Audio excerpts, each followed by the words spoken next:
नाज़रीन, इसराइली फौज दर्जनों टैंक्स के साथ भी गजा में दाखिल नहीं हो सकी और उन पर घात लगाकर ऐसा हमला किया गया है कि उन्हें वापस दौड़ना पड़ा है और अब मजीद फोर्सेस भी अंदर भेजने का फैसला किया गया है। इसके साथ साथ 20 दिनों में इसराइल की मईशत तबाह होकर रह गई है। बहुत सारी डिटेल सामने आई हैं, बहुत बड़ी लड़ाई का वाकया पेश आया है। सारी तफसीलात एक एक करके आपके सामने शेयर करते हैं। सबसे पहले हम जो गजा में इन्होंने दाखिल होने की कोशिश की और फिर इनको वापस दौड़ना पड़ा है, उसके बारे में आपको डिटेल बता देते हैं। ये जो स्ट्रीट है, सलाहुद्दीन स्ट्रीट, ये दरअसल यहाँ पर एक बड़ी झड़प हुई है। अगर आप ये एरिया देखें तो ये 6 किलोमीटर लॉन्ग है और ये नॉर्थ और साउथ को ये आपस में डिफरेंशिएट करता है, यानी दोनों को ये कट ऑफ करता है। यहाँ से दोनों हिस्सों को ये डिवाइड करता है। तो इसराइली आर्मी का प्लान क्या था कि यहाँ पर इस हिस्से पर मुकम्मल कब्जा जमा लिया जाए और उसके बाद नॉर्थ और साउथ को दो हिस्सों में मुकम्मल तौर पर डिवाइड कर दिया जाए, यानी साउथ के से नॉर्थ में कोई ना जा सके और नॉर्थ से कोई साउथ में ना जा सके और इनकी यहाँ पर जो मूवमेंट है उसको मुकम्मल तौर पर बंद कर लिया जाए। अच्छा, अब ये कोई इतना वसी इलाका नहीं है। मिसाल के तौर पर इस पट्टी में ये जो पूरा ब्लॉकेड करने के लिए आपको 6 किलोमीटर का ये स्ट्रीट है, ये जो पूरी सड़क है ये 6 किलोमीटर लॉन्ग है। अच्छा, अब यहाँ पर जाने का क्या मकसद था, यानी वो किसी और इलाके का भी तो इंतखाब कर सकते हैं, जैसा कि वो वहाँ ऊपर से दाखिल होने की कोशिश कर रहे हैं, फिर नीचे यहाँ जो रिफा मिस्र वाला बॉर्डर है यहाँ से उन्होंने दाखिल होने की कोशिश की है, फिर दूसरी तरफ साहिल समंदर से उन्होंने दाखिल होने की कोशिश की है। तो तमाम इतराफ से ऑप्शंस उनके पास हैं, तो ये वाले इलाके का इंतखाब क्यों किया गया है? तो इसकी वजह नाज़रीन ये है कि ये वाला जो इलाका है ये ओपन है, यानी काफ़ी खुला इलाका है। मिसाल के तौर पर 2 किलोमीटर ये वाइड है, इसके इर्द गिर्द इतनी बिल्डिंग्स नहीं है। तो इस नज़रिए के साथ उनको डिफेंस के हवाले से ये बड़ा कारआमद है। मिसाल के तौर पर उनको मुश्किल वहाँ पर पेश आ रही है जब इर्द गिर्द बहुत ज़्यादा बिल्डिंग्स हैं, वो जो है रेजिस्टेंस फोर्सेस को देख नहीं पाते, फिर टनल से निकल कर वो आ जाते हैं और उन पर हमला कर देते हैं। तो ये काफ़ी ओपन इलाका है, तो इससे क्या है, वो अपने ड्रोन से सर्विलेंस कर सकते हैं, अपने हेलीकॉप्टर से, अपने जेट के ज़रिए वो इस पूरे इलाके में अपनी फोर्सेस की निगरानी और उनकी हिफाजत कर सकते हैं। इसलिए इस इलाके का इंतखाब किया गया था। अच्छा, अब इसमें हुआ क्या है कि दर्जनों टैंक्स लेकर ये इस यहाँ पर दाखिल हुए हैं और कितना अंदर जा सके हैं, जस्ट 1.8 किलोमीटर ये अंदर जा सके हैं। ये पूरा जो एरिया ये 6 किलोमीटर का है और ये सिर्फ 1.8 किलोमीटर अंदर जा सके हैं। अच्छा, वहां पर जाकर इन्होंने क्या किया है कि एक कार को इन्होंने हिट किया है, उस पर गोला बरसाया और उसकी वीडियो इस वक्त पूरी दुनिया में वायरल है और वो इतनी तकलीफ दा वो वीडियो है कि आपकी रूह कांप जाएगी। यानी उसमें मुकम्मल तौर पर सिविलियन बैठे हुए हैं, एक फैमिली है और वो बेचारा अपनी गाड़ी वापस दौड़ाने की कोशिश कर रहा है जब उसने सामने से टैंक्स देखे हैं। यानी आप देखें ना कि ये खुद कह रहे हैं कि आप नॉर्थ से निकलकर साउथ में चले जाओ, तो वो कोई बेचारा अपनी फैमिली के साथ आ रहा था तो टैंक ने उस पर गोला बरसाया है। तो उस वीडियो ने लोगों की रूह कांप गई है पूरी दुनिया में। फिर इन्होंने एक सिविलियन बस पर वहां पर अटैक किया है। अच्छा, जब ये एक 1.8 किलोमीटर ये अंदर आ गया और दर्जनों टैंक्स थे इनके, तो उसके बाद रेजिस्टेंस फोर्सेस पहुंची हैं और उन्होंने शदीद वहां पर फाइट की है और उसके बाद ये मजबूर हो गए हैं वहां से वापस निकलने पर। यानी मैंने आपको देखा कि एरिया वाइज इनको काफ़ी वहां पर एडवांटेज था, खुला इलाका है, वो इस तरह से इन पर हावी नहीं हो सकते रेजिस्टेंस फोर्सेस, लेकिन उसके बावजूद जिस तरह से वो लड़े हैं कि ये अपनी फ़िज़ाई अपनी बर्तरी होने के बावजूद, टैंक्स और आर्मर्ड गाड़ियां, बिल्डोज़र होने के बावजूद जो कि हिफाजत करते हैं, उसके बावजूद इन्हें वापस वहां से जाना पड़ा है और 1 से 2 घंटे मैक्सिमम ये वहां पर रुक सके हैं। तो आप ये हेडलाइन भी देख लें जिसमें वो वाज़े तौर पर सारा इंटरनेशनल मीडिया कह रहा है कि ये वहाँ से अब लीव कर चुके हैं और वापस अपनी पोजीशन पर आ चुके हैं। यहाँ पर आने का अंदर एक और मकसद भी था जो कि मुकम्मल तौर पर फेल हुआ है कि अगर आप देखें तो अगर ये इस हिस्से पर कब्जा कर लेते हैं तो एक तो 2 हिस्सों में मूवमेंट बंद कर देंगे, फिर 4 तरफा हमला भी वो कर सकते हैं। अभी तक जो हमले हो रहे हैं, ये ऊपर जो इरीज का क्रॉसिंग पॉइंट है यहाँ से उन्होंने घुसने की कोशिश की है, इस इतराफ से घुसने की कोशिश की है, साहिल समंदर वाले इतराफ से घुसने की कोशिश की है और फिर अगर ये वाला हिस्सा वो काबू कर लेते तो फिर चौथी तरफ से भी वो हमला कर सकते थे और ये गजा सिटी से कुछ ज़्यादा दूर नहीं है। तो ये भी उनका एक प्लान था, लेकिन मज़ामती फ़ोर्स ने मुकम्मल तौर पर उनका ये जो प्लान है उसको नाकाम बना दिया और ना सिर्फ इसको नाकाम बनाया बल्कि जवाबी हमले भी किए हैं उनके सिटीज़ पर। इस वक्त अशोद का जो सिटी है जो साहिल समंदर के पास है, उस पर बड़ा ही ख़तरनाक रॉकेट्स के साथ हमला किया गया है। आप स्क्रीन पर भी देख लीजिए और ये मैप पर भी आप एरिया देख सकते हैं, बिल्कुल साहिल समंदर के पास है और यहाँ पर हिट किया गया है रॉकेट्स के जरिए। इसके अलावा उन्होंने मुतब्बर मिसाइल यूज़ किया है जिससे इनके काफ़ी ड्रोन्स हैं उनके तबाह होने की इतलात भी सामने आ रही हैं। और ये सारी नाकामी और शिकस्त को देखते हुए कि 4 दिनों से ये ऑपरेशन कर रहे हैं, हज़ारों बम इन्होंने गिरा दिए। रिपोर्ट के मुताबिक न्यूक्लियर बम के बराबर इन्होंने बम वहां पर गिराए हैं। तो ये सारी फोर्सेस इस्तेमाल करने के बावजूद, समंदर से हमले करने के बावजूद वो कामयाब नहीं हो पाए और अब मजीद फोर्सेस अंदर भेजने का इस ऑपरेशन में हिस्सा लेने के लिए फैसला किया गया। आप ये स्क्रीन पर देख लीजिए जिसमें वो वाज़ेह तौर पर कह रहे हैं कि हम एक्स्ट्रा फोर्सेस भेज रहे हैं और इंटेंसिफाई कर रहे हैं अपने ऑपरेशन को और ग्रेजुअली हम इसको बढ़ाते जा रहे हैं। अच्छा, अब यहाँ पर आपको एक और बड़ी इंपॉर्टेंट चीज़ समझने की ज़रूरत है। इस वक्त इसराइल ने एक बड़ा पर्दा रखा हुआ है। इसराइल ये एडमिट नहीं कर रहा कि ये हम वो लार्ज स्केल ऑपरेशन कर रहे हैं जिससे दुनिया इन्हें मना कर रही है, इस्लामी दुनिया इनको खबरदार कर रही है कि ये आप ऑपरेशन ना करना। दरअसल वो ऑपरेशन शुरू हो चुका है, लेकिन ये चालाकी क्या कर रहे हैं कि ये आहिस्ता आहिस्ता फोर्सेस अंदर भेज रहे हैं। यानी पहले इन्होंने भेजी, फिर अगले दिन मजीद भेज दी, फिर अगले दिन मजीद भेज दी और आज फिर मजीद भेज रहे हैं। इस वक्त 3.5 लाख आर्मी इनकी बाहर मौजूद है जो कि रोजाना की बुनियाद पर सैकड़ों हजारों अंदर जा रहे हैं। तो दुनिया को क्या दिखा रहे हैं कि हम लिमिटेड स्केल पर ऑपरेशन कर रहे हैं। और उसकी एक फ़ायदा इनको ये भी है कि अगर ये नाकाम हो जाते हैं मुकम्मल तौर पर, वैसे तो अभी तक भी नाकाम है, लेकिन आगे कोई भी कामयाबी नहीं मिलती तो अपनी आवाम से छुपा सकते हैं। और अगर ये अनाउंस कर देंगे कि हम फुल स्केल कर रहे हैं तो फिर नाकामी के बाद अपनी आवाम को क्या मुंह दिखाएंगे और दुनिया को क्या मुंह दिखाएंगे।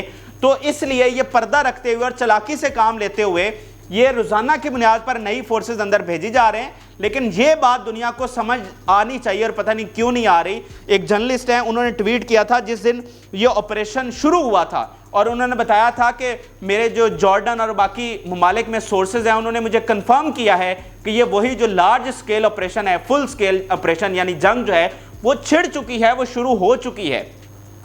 और इसके साथ साथ अगर आप नेतन्याहू का बयान भी देखें जिसमें वो कह रहे हैं कि हम नेक्स्ट स्टेज ऑफ वॉर में दाखिल हो रहे हैं, जिस दिन ये ऑपरेशन शुरू हुआ था, तो उससे भी बिल्कुल वाजे है। लेकिन थोड़ा सा पर्दा और चालाकी इन्होंने की हुई है। अब थोड़ा सा गजा की सूरत हाल अगर मैं आपके साथ शेयर कर दूं, जो ताज़ा तरीन तफसीलात आई हैं, जो कैजुअलिटीज़ के वहाँ पर स्टैट सामने आ चुके हैं।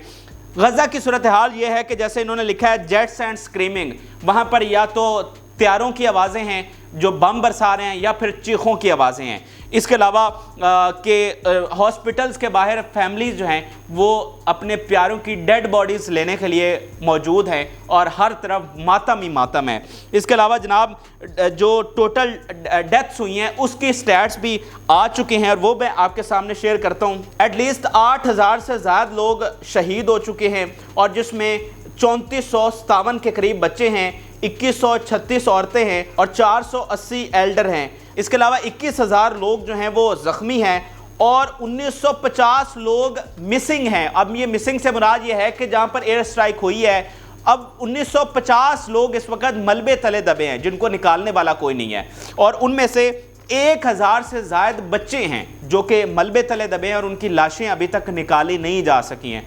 तो रिसेंट हिस्ट्री में इससे बड़ा जुल्म कहीं पर नहीं देखा गया। ये स्टैट्स है। और अगर अल कुदस हॉस्पिटल की बात कर ली जाए जहां पर मुसलसल ये थ्रेट्स आ रही हैं कि इसको हम बम यहां पर गिराने वाले हैं और इसको इवैक्यूएट करो, अब वहां पर जो चीज़ें सामने आई हैं कि 200 कदम के फासले पर बम गिर रहे हैं। 200 कदम, अब 200 कदम कितना होता है?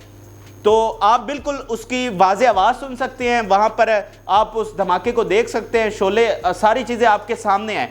तो ये सराउंडिंग में बहुत ज़्यादा बमबारी की गई है और सराउंडिंग के जितने रोड्स हैं, जितने बिल्डिंग्स हैं वो सारी उन्होंने उड़ा दी हैं। और इस वक्त 12,000 से ज़्यादा लोग अल कुदस में मौजूद है और वहाँ उसकी इतनी कैपेसिटी भी नहीं है। मिसाल के तौर पर आप ये देखिए कि एक हॉल में 2000 लोगों ने पनाह ले रखी है। मुझे बताइए कि कौन सा हॉस्पिटल होता है और उसका कौन सा हाल होता है जिसमें 2000 लोगों की गुंजाइश होती है। लेकिन यहाँ पर लोग अपनी जान को बचाने के लिए और ज़ख्मियों के लिए 2000 लोग एक हॉल में और पूरे हॉस्पिटल में 12,000 से ज़्यादा लोग मौजूद हैं जिसमें ज़ख्मी भी हैं और पनाह गुज़ीन भी हैं جن کے گھر تباہ ہو گئے ہیں اور اس امید سے یہاں پر آئے ہیں کہ شاید یہاں پر بم نہ گرے، لیکن ارد گرد بالکل ان کے ساتھ ان کے سامنے بم گرائے جا رہے ہیں۔ پھر اطلاعات یہ بھی آئی ہیں جس سے دل دہل گیا ہے کہ اسرائیلی آرمی ہاؤس ٹو ہاؤس گئی ہے اور وہاں پر لوگوں کو مارا ہے، یعنی یہ بارڈر پر جن علاقوں میں یہ داخل ہو سکے ہیں، یہ ساحل سمندر سے اور ایریز والے یہ جو اوپر والا پوائنٹ ہے یہاں سے داخل ہو سکے ہیں، جو ساتھ ساتھ بلڈنگز ہیں جہاں پر یہ پہنچے ہیں، وہاں پر ہاؤس ٹو ہاؤس ایک ایک بلڈنگ میں جا کر انہوں نے لوگوں کو وہاں پر مارا ہے، اور یہ خود انٹرنیشنل میڈیا اس کو رپورٹ کر رہا ہے۔ پھر یہ بچوں کے حوالے سے خصوصی چارٹ انہوں نے جاری کیا ہے اور ساتھ یہ خدشہ ظاہر کیا ہے کہ مزید بچوں کے مرنے کے اطلاعات ہیں، اور وہ کہہ رہے ہیں کہ ابھی تک 3000 سے زائد بچے جو ہیں وہ جان سے جا چکے ہیں، 6000 سے زائد جو ہیں وہ زخمی ہیں، اور 1000 سے زائد مسنگ ہیں، یعنی ملبے کے تلے دبے ہیں۔ اور یہ دنیا میں جتنے بھی لوگ جتنے بھی بچے مارے گئے ہیں اس کے مقابلے میں یہاں پر یعنی پوری دنیا میں جتنے بچے مارے گئے وہ ایک طرف، اور یہاں پر جتنے بچے مارے گئے ہیں وہ ان سے بھی زیادہ ہیں۔ تو یہ ایسا ایک دکھ ہے کہ جس کو ہم بیان نہیں کر سکتے، جس طرح کی ظلم اور بربریت وہاں پر عام بچوں پر، معصوم فلسطینیوں پر کی جا رہی ہے۔ اور اس کے ساتھ ساتھ رپورٹس یہ بھی آئی ہیں کہ 2 لاکھ سے زائد گھروں پر بمباری کی گئی ہے، 12 ہسپتال اور 32 طبی مراکز بند ہو گئی ہیں،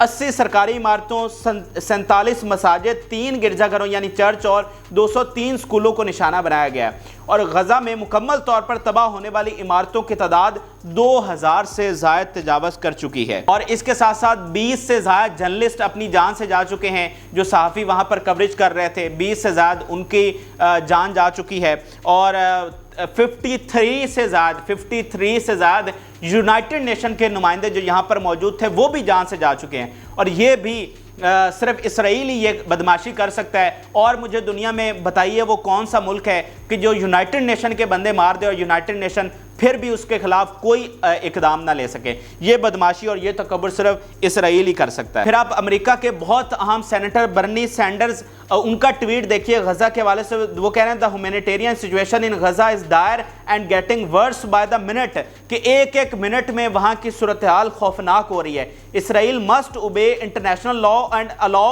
innocent men, women and children the food, water, medical supplies and fuel that is desperately needed now۔ وہ کہہ رہے ہیں کہ ایک ایک منٹ میں صورتحال خراب ہو رہی ہے اور ابھی کھانا، پانی اور میڈیکل فیسلٹیز جو ہیں وہ ابھی پہنچنی چاہیے، اور یہ امریکہ کے انتہائی اہم سینیٹر یہ بیان دے رہے ہیں، مکمل طور پر اسرائیل کو ایکسپوز کر رہے ہیں، جو کہہ رہا ہے کہ یہاں پر کچھ غلط نہیں ہو رہا، ہم صرف ایک ریزسٹنس فورسز کے خلاف جا رہے ہیں اور سویلینز کو کوئی نقصان نہیں پہنچ رہا۔ تو وہ خود امریکہ کے اور اسرائیل کے بیانیے کو مکمل طور پر جو ہے وہ ایکسپوز کر رہے ہیں۔ پھر جناب ایک اور بہت بڑی خبر آئی ہے جو اس وقت پوری دنیا کے میڈیا پر چل رہی ہے، وہ ہے ہاسٹیجز ورسز پریزنر ڈیل۔ اس وقت ایک ڈیل دی گئی ہے ریزسٹنس فورسز کی جانب سے کہ آپ ہم سے جو ہم نے ہاسٹیجز رکھی ہوئی ہیں 200 سے زائد، وہ آپ ہم سے لے لیں، اور جو آپ نے قیدی رکھے ہوئے ہیں اپنے پاس وہ ہمیں دے دیں۔ تو یہ ایک ڈیل انہوں نے پیش کیا، اور اگر میں آپ کے سامنے ڈیٹیل رکھوں کہ کتنے ان کے قیدی ہیں تو 327 چلڈرن انہوں نے قید میں رکھے ہیں، 15 جرنلسٹ انہوں نے قید میں رکھے ہیں، 1800 بغیر کسی چارجز کے انہوں نے رکھے ہوئے ہیں، اور 2022 میں یہ تعداد صرف 860 تھی، اور آج کل تعداد جو ہے وہ 6600 ہو چکی ہے، جس میں عورتیں اور بچے بھی شامل ہیں۔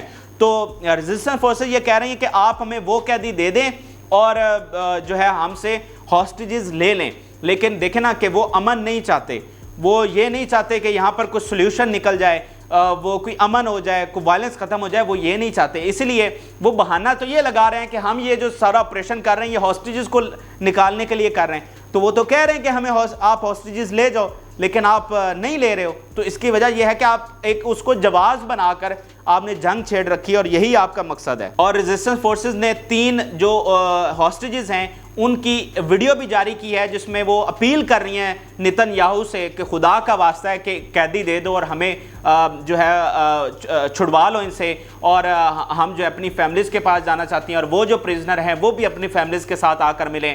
وائلنس اور جنگ بند ہونی چاہیے، لیکن نتن یاہو اپنی ہٹ دھرمی اور تکبر میں پاگل ہو چکا ہے۔ اچھا، پھر اگر ہم تھوڑی سی لبنان بارڈر کی صورتحال پر بات کر لیں تو وہاں پر بتایا یہ جا رہا ہے کہ حزب اللہ جو ہے وہ जंग के नए फेज में दाखिल हो चुकी है। इस वक्त एक नया तरीका हिजबुल्लाह की जानिब से अपनाया गया है। पहले ये था कि जिस तरह से वो अटैक्स कर रहे थे, उनके अपने बहुत ज़्यादा फाइटर्स मारे जा रहे थे, 40 के करीब उनके फाइटर्स जान से गए हैं, लेकिन पिछले 5 दिनों में उनके सिर्फ 3 फाइटर्स अपनी जान से गए हैं, क्योंकि उन्होंने नए टैक्टिक्स यूज़ किए और जंग के अगले मरहले में दाखिल हुए हैं और नए ख़तरनाक हथियार इस्तेमाल कर रहे हैं, जिससे उनकी अपनी सेफ्टी हो रही है, लेकिन मुखालिफ के दुश्मन के बहुत ज़्यादा वहाँ पर नुकसान हो रहा है। फिर जनाब अगर इसराइल की इकॉनमी की बात कर लें तो बहुत बड़ा धचका पहुँचा है और $17 बिलियन से ज़्यादा सिर्फ 20 दिनों में उसका नुकसान हो चुका है। जो उसने जंग छेड़ी है, $17 बिलियन। पाकिस्तानी तो बड़े अच्छे तरीके से जानते हैं कि $1 बिलियन कितना होता है, कि हम पूरी दुनिया से भीख मांग रहे हैं। इस जंग के नतीजे में $17 बिलियन का उनका नुकसान हो चुका है और एक्सपर्ट ये कह रहे हैं कि अगर ये जंग एक हफ्ता भी और जारी रही तो इसराइल को शदीद मुआशी बहरान का सामना करना पड़ सकता है। इसराइल जो ताकतवर है वो अपनी इकॉनमी की बुनियाद पर है। पूरे मिडिल ईस्ट में सबसे ताकतवर इकॉनमी जो है वो इनकी है, क्योंकि बड़ी बड़ी इंटरनेशनल और मल्टीनेशनल कंपनीज इसराइल की हैं, लेकिन इस जंग ने इसको शदीद तरीन नुकसान पहुंचाया है। अब आ जाइए कि ईरान क्या कर रहा है और वो क्या कोई अमली इक़दाम लेने वाले हैं या सिर्फ बयानात तक महदूद हैं, क्योंकि तनकीद पूरी इस्लामी दुनिया पर बढ़ती जा रही है और वो ये कह रहे हैं कि तुम सिर्फ बयानात देने तक महदूद हो, कोई अमली इक़दाम नहीं उठा रहे। तो पिछली वीडियो में मैंने कुछ तफसील बताई थी कि ये स्टेटमेंट्स कितनी अहमियत की हामिल हैं, क्योंकि इससे अगला जो स्टेप है वो हमला है। तो पूरी इस्लामी दुनिया ये चाह रही है कि हम हमला करने के बजाय, जंग छेड़ने के बजाय मुज़ाकरात के साथ बात मनवा लें, प्रेशराइज करके बात मनवा लें। तो आखिर में एक बड़ा सख्त बयान जो है वो ईरान और उनके कमांडर की जानिब से आया और चीन की जानिब से एक बड़ा अहम बयान आया, वो आपके सामने शेयर करता हूँ। ये ईरानी वज़ीर ख़ारिजा कह रहे हैं ये सूरत हाल धमाका खेज सतह पर पहुँच चुकी है, कुछ भी मुमकिन है। अमेरिका को अपना जहन बनाना होगा, क्या वो वाकई चाहता है कि जंग काबू से बाहर हो? मैं खबरदार करता हूँ, अगर ख़वातीन और बच्चों का कत्ल जारी रहा तो हालात काबू से बाहर हो सकते हैं। नए महाजों का खुलना नागुज़ीर हो जाएगा और इसराइल को इस पर अफसोस होगा। अमेरिका दूसरों से अक्ल का मुतालबा करता है, लेकिन वो मुकम्मल तौर पर इसराइल की तरफ है। शाम और इराक में अमेरिकी फ़ौजियों पर हमले करने वाले गिरोह तेहरान की हिदायत के बगैर अपने तौर पर कार्रवाइयाँ कर रहे हैं। तो वो बता रहे हैं कि ये धमाका के खेज सूरत हाल की सतह पर पहुंच चुकी है और किसी भी वक्त आप फिर तैयार हो जाइए अगर आप ये कत्लेआम बंद नहीं करते। ईरानी चीफ ऑफ स्टाफ क्या कह रहे हैं? इसराइल जंग हार जाएगा, चाहे वो 1 साल तक भी गजा पर बमबारी जारी रखे। फ़लस्तीनी जंगजू अपनी बनाई हुई सुरंगों में अपनी फौजी तैयारी दिखा रहे हैं, वो अपने हथियार खुद तैयार करते हैं और इसराइल के खिलाफ अपनी कार्रवाइयाँ खुद डिज़ाइन करते हैं। ये ईरान रोज़ बरोज़ उनको खबरदार कर रहा है और कह रहा है कि आप बाज आ जाओ, वगरना आपके खिलाफ इतने फ्रंट खोले जाएंगे कि आपका वजूद ख़तरे में आ जाएगा। लेकिन इसराइल अभी तक तो बाज नहीं आ रहा। तो देखते हैं कि इनके जो बयानात हैं वो प्रेशराइज कर पाते हैं या फिर इन्हें अमली तौर पर जंग में जाना होगा। आखिर में चीनी वज़ारत दिफा का बयान आपके सामने रखता हूँ। बड़ी खुलकर उन्होंने तनकीद किया। उन्होंने कहा जी अमेरिका जंग का आदी है, अमेरिका की तारीख 240 साल पुरानी है, लेकिन अमेरिका ने सिर्फ 16 साल जंगें नहीं लड़ी। इसके अलावा अमेरिका ने दुनिया के 80 ममालिक और में 800 से ज़्यादा फ़ौजी अड्डे बनाए हैं। अमेरिकी फ़ौजी मशीनें जहां भी जाती हैं वहां लोगों पर मसाइब शुरू हो जाते हैं। तो इस जंग के हवाले से और अमेरिका और इसराइल की स्ट्रेटजी को मुकम्मल तौर पर एक्सपोज कर रहे हैं कि जनाब ये सिर्फ जंग लेकर आना चाह रहे हैं और जहां भी ये जाते हैं वहां पर दुख और तकालीफ लेकर आते हैं। तो ये कुछ ताज़ा तरीन तफसीलात थी आपके साथ शेयर की। उम्मीद करता हूँ कि आपको वीडियो पसंद आई होगी। आप अपनी राय से ज़रूर आगाह करें। इजाज़त, अल्लाह हाफ़िज़।